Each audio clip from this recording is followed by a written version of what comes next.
नमस्कार दोस्तों, बहुत बहुत स्वागत है आपका अपने यूट्यूब चैनल फ्री स्टडी पर। आज की वीडियो में हम बात करने वाले हैं बीए प्रोग्राम थर्ड सेमेस्टर का। ये जो आपका पेपर होने वाला है कल, यानी कि 28 नवंबर एनसीईआरटी का कल, सॉरी नवंबर नहीं दिसंबर, कल पेपर है। तो उसके बारे में हम यहाँ पर मैं आपको टोटल जो है मेनली मतलब एक क्वेश्चन होगा और एक क्वेश्चन के अंदर आपके 4 टाइप के क्वेश्चन आपसे पूछे जाते हैं। ये जो आपका क्वेश्चन होगा ना, ये आपका यूनिट थर्ड का क्वेश्चन है। ठीक है, तो ये मैं आपको आज कवर करवाऊंगी कि आपको पेपर में कैसे लिखना है।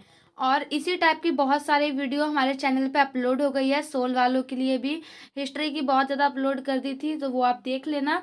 और अभी पॉलिटिकल की आज ये वीडियो जो है अपलोड हुई है।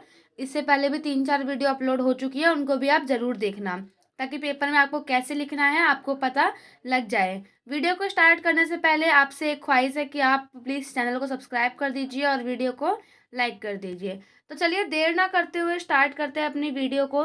क्वेश्चन कुछ इस टाइप से आता है कि यूके और यूएसए की जो प्रणाली है उसमें अंतर स्पष्ट करना होता है।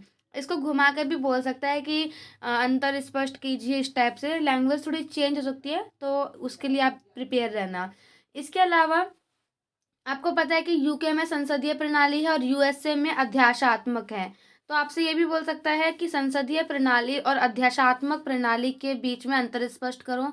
या आपसे ये सेपरेट क्वेश्चन आ सकता है कि संसदीय प्रणाली की विशेषता बताओ, थर्ड क्वेश्चन। फोर्थ आपसे ऐसे पूछ सकता है कि अध्याशात्मक प्रणाली की विशेषता बताओ, या ये क्या है उसके बारे में बताओ। ठीक है, तो क्वेश्चन किसी भी टाइप से आए आपको लिखना बिल्कुल सेम है। सबसे पहले आप थोड़ी सी यहाँ भूमिका बना लेना। भूमिका मैंने यहाँ पे आप लोगों को बना के नहीं दी है, बट टेलीग्राम पे मैं आपको प्रोवाइड करवा दूंगी। ठीक है, उसके बाद आपको ये बॉडी जो होती है, एक होता है आपका पहले भूमिका, फिर आप होती है आपकी बॉडी, और उसके बाद आप लिखते हो निष्कर्ष यानी कंक्लूजन। ठीक है, तो यहाँ पर हम डायरेक्ट बॉडी से स्टार्ट करते हैं। देखिए, संसद प्रणाली की जो विशेषता होती है ना, मैंने यहाँ पॉइंट टू पॉइंट लिखा है। एक्सप्लेन आप कर मतलब मैंने कर दिया है ऑलरेडी, वीडियो जो आ रखी है उसमें ऑलरेडी इसको एक्सप्लेन कर रखा है, बट मैं यहाँ पे आपको वर्बली यानी ऑरली बता दूंगी। पहला पॉइंट आप लिख सकते हैं कि बहुदलीय व्यवस्था, यानी वहाँ पर मल्टी पार्टी सिस्टम होता है। कहाँ पर? संसदीय प्रणाली में, यानी कि यूके में मल्टी पार्टी सिस्टम होता है, बहुत सारे दल होते हैं।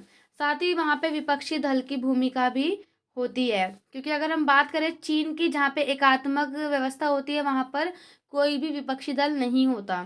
उसके बाद ये जो संसदीय प्रणाली होती है, ये जनता के प्रति उत्तरदायी होती है या जवाबदेही, ये सब आप लिख लेना। उसका आपका नेक्स्ट पॉइंट है मंत्रिमंडल में प्रधानमंत्री की भूमिका, यानी कि इसमें आप ये चीज़ एक्सप्लेन करके लिखोगे कि जब भी कोई कानून बनता है तो उसमें मंत्रिमंडल की सहमति होती है। यानी कि कोई विधेयक लागू हो रहा है उससे पहले प्रधानमंत्री क्या करता है, अपने सभी मंत्री से पूछ लेता है कि ऐसा करूं या ना करूं।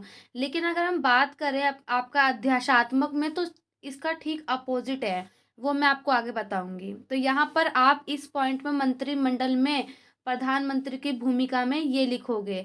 या आप यहाँ पर लिख सकते हो कि विधेयक में, आप इसको चेंज भी कर सकते हो, अपनी लैंग्वेज में लिख सकते हो, विधेयक में मंत्रिमंडल की अहम भूमिका। ठीक है, या कानून निर्माण में मंत्रिमंडल की अहम भूमिका, ये भी लिख सकते हो, या प्रधानमंत्री की अहम भूमिका। उसके बाद नेक्स्ट पॉइंट है आपका प्रधानमंत्री का महत्व। इसमें प्रधानमंत्री को महत्वता दी जाती है। अगर हम बात करें सेकंड अध्याशात्मक की, तो वहाँ पर प्रधानमंत्री की भूमिका को मतलब भूमिका नहीं होती, वहाँ राष्ट्रपति को महत्व दिया जाता है। तो यहाँ पे आप प्रधानमंत्री के बारे में थोड़ा सा एक्सप्लेन करके लिख देना। उसके बाद है मंत्रिमंडल का गठन। इसमें आपको लिखना है कि मंत्रिमंडल का जब भी गठन होता है तो वो प्रधानमंत्री के द्वारा होता है, और प्रधानमंत्री अपनी ही पार्टी के नेता को उसमें चुनता है, यानी उसमें मंत्रिमंडल में शामिल करता है। लेकिन अध्याशात्मक में ठीक अपोजिट होता है। उसके बाद दलों की, यहाँ पे सभी दलों की भूमिका होती है, और सरकार की जितनी भी शक्तियाँ होती हैं, शक्तियों का विभाजन होता है, या सरकार का स्तर बोल सकते हो आप, जैसे लोकल लेवल पर, स्टेट लेवल पर और सेंट्रल लेवल पर। ठीक है, अब हम अगर ये देखो, ये आपके ना टोटल 8 या 9 पॉइंट बन रखे हैं। ठीक है, 1 2 3 4 और 2 2 4, टोटल आपके 8 पॉइंट हैं। अगर आपसे ये सिंगल क्वेश्चन भी पूछ लेता है कि संसदीय प्रणाली की विशेषता, तो आप इसको अच्छे से एक्सप्लेन करके लिख सकते हैं।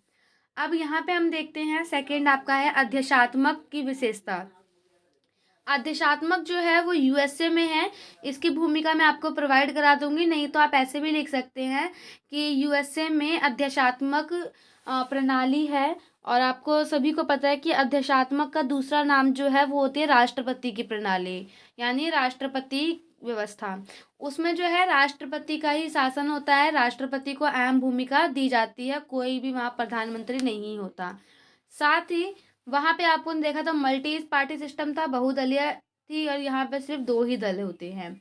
विपक्षी दल की भूमिका ये सेम है, आपका सिमिलर है, सिमिलर पॉइंट हो जाएगा। जनता के प्रति उत्तरदायी, ये आपका जनता के प्रति उत्तरदायी तो होता है, लेकिन संसदीय की अपेक्षा में, संसदीय की तुलना में अगर हम बात करें तो कम उत्तरदायी होता है, लेकिन ये भी उत्तरदायी होता है।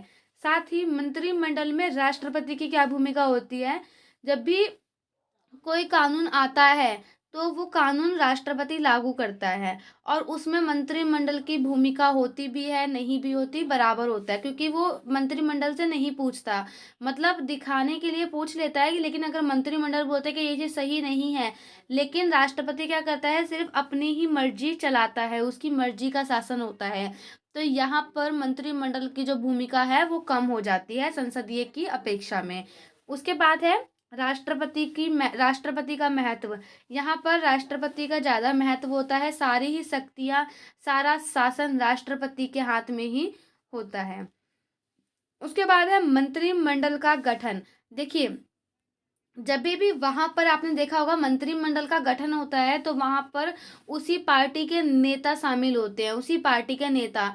लेकिन यहाँ पर गठन कौन करता है, राष्ट्रपति करता है। तो राष्ट्रपति क्या करता है, अपने फ्रेंड वगैरह को भी मंत्रिमंडल में शामिल कर लेता है, भले वो किसी पार्टी के हों या ना हो। तो इसमें आप ये लिख सकते हो। उसके बाद है दलों की भूमिका बहुत ज़्यादा कम होती है, क्योंकि सिर्फ वहाँ पर जो है 2 ही दल होते हैं। साथ ही सरकार की शक्तियों का विभाजन जो है वो सिर्फ नाम मात्र के लिए होता है। यहाँ पे नाम मात्र लिख लेना, मिसप्रिंट है, तो नाम मात्र के लिए होता है, क्योंकि सारी ही शक्ति, अगर हम बात करें, सारी ही शक्ति किसके पास होती है, सिर्फ और सिर्फ राष्ट्रपति के पास। कानून कैसे बनेगा, बजट वगैरह जितना भी है, सारी शक्ति राष्ट्रपति के पास होती है। जो शक्तियाँ का जो विभाजन करा गया है वो सिर्फ नाम मात्र के लिए यहाँ पर किया गया है। और यहाँ पर आप उसके बाद अगर डिफरेंस आए तो दोनों को लिख के निष्कर्ष लिख लेना। अगर एक एक पॉइंट आपसे पूछा जाए, सिर्फ संसदीय अलग या आदेशात्मक अलग, कोई भी एक क्वेश्चन इसमें से पक्का आएगा ही, डेफिनेटली आएगा ही आएगा, 95% चांसेस हैं कि आएगा ही। तो आप हो ये सब लिख लेना, ठीक है। तो आशा करती हूँ कि आपको ये वीडियो पसंद आई हो और आप अपने पेपर को मतलब बहुत अच्छे से देंगे, और ये क्वेश्चन आया तो आप 100% अटैम्प्ट करेंगे ही करेंगे। मिलते हैं नेक्स्ट वीडियो में, तब तक के लिए जय हिंद, जय भारत।